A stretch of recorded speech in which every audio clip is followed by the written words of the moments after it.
పనిచేయడానికి అవకాశం ఇస్తాను చెప్పారు. వాళ్ళు ఏం చేయలేదు, తక్కువ చేయవచ్చు, వాళ్ళకి చెప్పడం నేను అడగాలి చెప్పండి. కొండ బాధ పెడుతున్నాను నేను. మరి పరీక్ష పెట్టుకుంటే ఎట్లయితుంది? పరీక్ష పెడుతున్నా మీకు సాయంత్రం ఇస్తాం, మీకు అందరూ రాదు. మీ లిస్ట్ మీద బూత్ ద్వారా ఏదైతుందో ఇంకా అదేమో సారంగపూర్ పీపుల్ లేదు, బట్ మల్యాపూర్ మీద ఉండేది అవసరం లేదు. మనం చెప్తున్నాం దాన్ని. టార్గెట్ 96 మించినోడే వాడు మళ్ళీ ఏదైతే పక్క వచ్చి కూర్చోవాలి. టార్గెట్ నింపిన వాళ్ళు అధిగమించిన వాళ్ళు పక్కకు నవ్వుతుంది.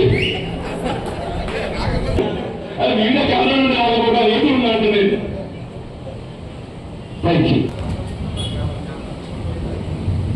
అది వెన్ను మండలాలకు సంబంధించిన నాయకులు ఎవరన్నా ఉంటే వారి సలహాలు సూచనలు ఇవ్వాల్సిందిగా. అతి కొద్ది సమయంలోనే ఈ సమావేశాన్ని మనం ఏర్పాటు చేసుకోవడం జరిగింది. నేను వాస్తవంగా ఈరోజు ఉదయం మెట్పల్లి సమావేశం ఉంటుందని భావించింది నేను. అది సాయంత్రానికి వాయిదా పడ్డది. సాయంత్రానికి వాయిదా పడడంతో ఉన్న కొద్ది సమయం ఏదైతుందో మరి మళ్ళీ మండల స్థాయిలో సమావేశం ఏర్పాటు చేసుకునే అవకాశం ఉంటుందో ఉండదో, ఇదండి కొద్ది సమయంలో అంటే రాబోయే పార్లమెంట్ ఎన్నిక సంబంధించి ఇంతవరకు ఎన్నికైనా కానీ స్వయంగా పర్యవేక్షించేటండి. దాని నామినేషన్కి వెళ్ళి మొదలెడుకొని ఎన్నికల ప్రక్రియ అంతా కూడా ఏదైతుందో స్వయంగా పర్యవేక్షించేటండి. ఇప్పుడు ఎన్నిక ఏమైంది? ఇది శాసనసభకు పరిమితం కాకుండా పార్లమెంట్ స్థాయి ఎన్నిక కావడంతో అంటే ప్రధానంగా నిజామాబాద్ ప్రాంతం మన కొత్త ప్రాంతం అనే భావన, దాంతో ఏదైతున్నదో నేను మీకు కొద్దిగా అందుబాటులో ఉండే అవకాశం తగ్గిపోతుంది. రేపు 22 ఎప్పుడైతే మనం నామినేషన్ వేయడం జరుగుతుందో ఈయన దాదాపు అట్టే ఉండే అవకాశం ఉంటుంది. వాస్తవంగా ఈరోజు పోతున్నాను నేను.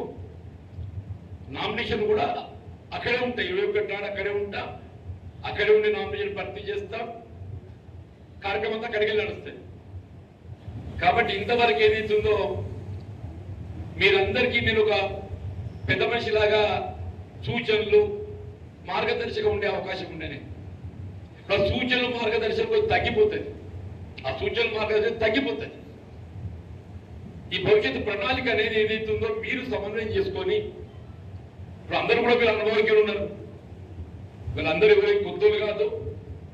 నాకు సుదీర్ఘ ప్రజా జీవితం 40 సంవత్సరాలు ఎట్లా అనుకుంటున్నానో దాదాపు మీరందరూ కూడా నాకంటూ 10 కిందికో మీదికో నా దంటో అని చెప్పి అంటున్నాను. రేపు అందరూ కూడా సమన్వయం చేసుకుని మండల గ్రామీణమే కానీ మండల పట్టణమే కానీ ఇప్పుడు మిత్రుడు మండల అధ్యక్షుడు రాజేందర్ గారు, అట్లా ఇతరుడు నందన్న అనుభవం గల్లుడు గతంలో ఏదైతుందో మరి వివిధ హోదాల్లో బాధ్యతలు నిర్వర్తించినోడు, అట్లా మండల కాంగ్రెస్ అధ్యక్షుడు కూడా గంగాధర్ కూడా ఏదైతుందో గతంలో వివిధ హోదాల్లో బాధ్యతలు నిర్వర్తించిండు. మన గ్రామీణ మండలానికి అధ్యక్షుడు మహేష్ కూడా మనకు కలిసి వచ్చిండని చెప్పండి. ఇప్పుడు ఎస్సీసీల అధ్యక్షుడు రమేష్ గారు కూడా ఏదైతుందో గతంలో మండల పరిషత్ అధ్యక్షుడు కూడా బాధ్యతలు నిర్వర్తించిందని చెప్పి అంటున్నా. అందరూ కూడా వివిధ హోదాల్లో బాధ్యతలు నిర్వర్తించే వాళ్ళు ఉన్నారు. కాబట్టి ప్రధానంగా ఈ ఎన్నిక సరే ఒక విధంగా నాకైతే ఎన్నికలకు సంబంధించి చివరి ఎన్నికగా భావిస్తున్నాను. ఎప్పటికప్పుడు వీడు ఇట్లా అంటాడు, మళ్ళా పోటీ చేస్తానని చెప్పేది ఒక నానుడు ఉన్నది. కానీ ఇప్పుడున్న పరిస్థితి చూస్తే నాకు నా వాయిస్ అనుకోనండి, మళ్ళీ ఎన్నికలు ఎప్పుడు వస్తాయి? 5 సంవత్సరాల తర్వాత వస్తాయి. ఇప్పుడు ఇది 24, మళ్ళీ ఎన్నిక ఎప్పుడు వస్తాయి? 29లో వస్తాయి. 29 వరకు నాకు ఇవాళ 73 సంవత్సరాలు ఉన్నాయి. అంటే అబ్బాయి 75 నిండుతాయి. అంటే మళ్ళీ పోటీ చేసే అవకాశం భౌతికంగా కానీ ఇతరత్ర కానీ అవకాశంలో ఊహించుకోవడం సరైనది కాదు. వాస్తవం మొన్నటి శాసనసభ ఎన్నికనే మనకి చివరిది అనుకున్నది. కొంత అశ్రద్ధ, నాది కూడా పొరపాటు. అశ్రద్ధ అనేది ఎందుకంటున్నానంటే కొంత మన అతి విశ్వాసం గెలుస్తామనే ధీమానండి. కారణం ఏదైనా కానీ మన ఆశ్చర్య పెద్దలు పొందలేకపోయింది. అంటే రాష్ట్రంలో ప్రభుత్వం ఏర్పడి మనకు అవకాశం రాకపోవడం కొంత బాధనే. సరే ఏదైనా కానీ ఏదైతుందో కాంగ్రెస్ పార్టీ అధిష్టానం అంటే మనపై ఉండే గౌరవంతో చెప్పంటున్నా. సాధారణంగా ఎన్నికలు ఆశించిన పెద్ద పొందిన అభ్యర్థులకు అవకాశం కల్పించడం అరుదు. కానీ మనకు వచ్చే వరకు అది ఏదైతుందో అనుకున్నటువంటి అనుభవాన్ని ఇటు పార్టీ పరంగా కానీ ప్రజాక్షేత్రంలో కానీ వినియోగించుకున్న భావనతో ఏదైతుందో మళ్ళీ మనకు పార్లమెంట్కి అవకాశం కల్పించింది. సరే, పార్లమెంట్ అభ్యర్థిత్వం కూడా ఇటు నిజామాబాద్ అని కరీంనగర్ పార్టీ పరంగా ఏదైతుందో కొద్దిగా కరీంనగర్ మొగ్గు చూపెట్టింది. పార్టీ పరంగా అధిష్టానం 2 కారణాలు ఉన్నాయి.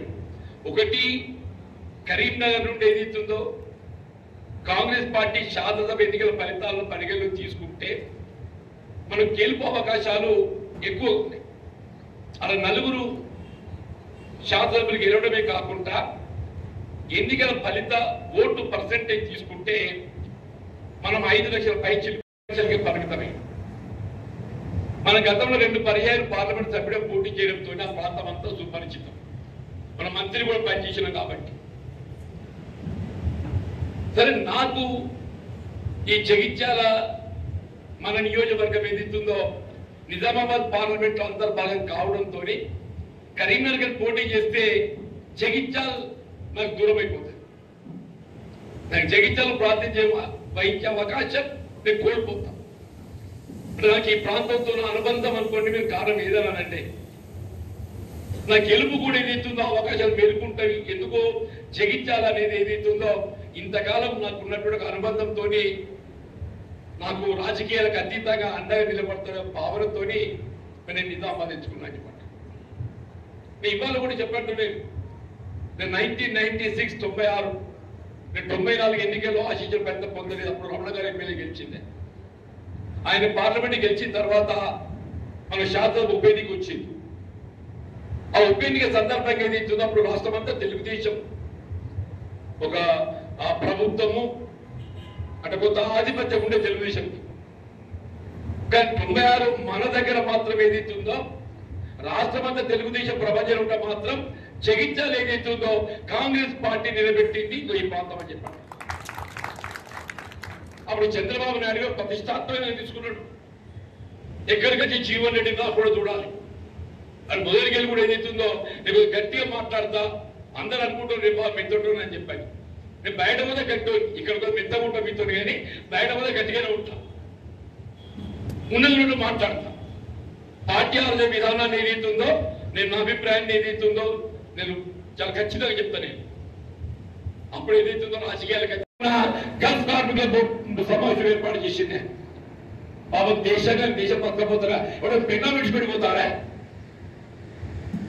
ఎందుకు పోతుండ్రు? ఉపాధి నిమిత్తం, పట్టుదల కోసం పోతుండని చెప్పండి. మరి వాళ్ళ సంక్షేమాలు చేయాలని చేద్దాం. 10 ఏళ్ళు తెలంగాణ రాష్ట్రం టీఆర్ఎస్ పార్టీ, 5 ఏళ్ళు అరవింద్, 5 ఏళ్ళు కవితమ్మ.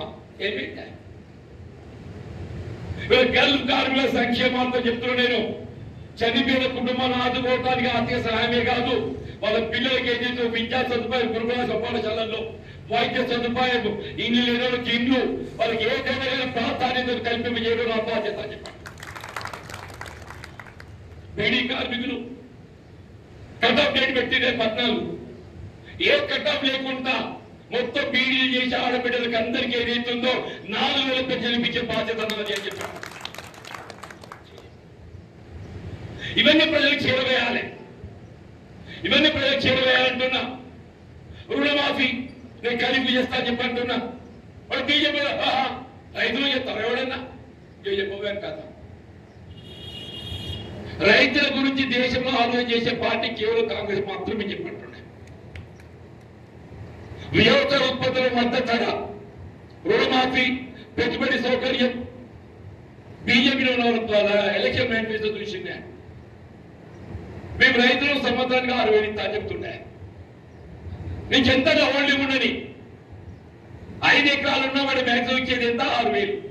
2 పంటలు కలిపి పంటకి ఎంత? 3,000.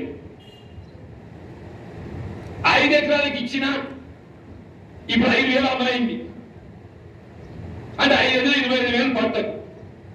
2 పంటలకి ఎంత? ఎంతనే? 2 పంటలు 50,000. మనం 5 ఎకరాలు ఉన్న రైతుకి ఏదైతే ఉందో ఇవాళ లెక్క ప్రకారం 50,000 సహాయం చేస్తున్నామే. వాళ్ళు ఇచ్చేది ఎంత? 6,000. ఎక్కడ 50,000 ఎక్కడ 6,000 అంటున్నాను. అరే 15,000 ఇస్తామని చెప్పి అంటున్నాం. 50,000 75,000 అవుతుంది. ఆడిచ్చేది ఎంత? 6,000 కొట్టేస్తావా? 70,000 కొట్టేస్తావు. నువ్వు అప్పు మాఫ్ చేసినోడికి ఎత్తావా? చేయనోడికి ఎత్తావా? మద్దతు ఇచ్చినోడికి ఎత్తావా? చింగనోడికి ఎత్తావా? మరి అటువంటి ఓటు వేయించుకోకుండా ఎప్పుడు ఫీల్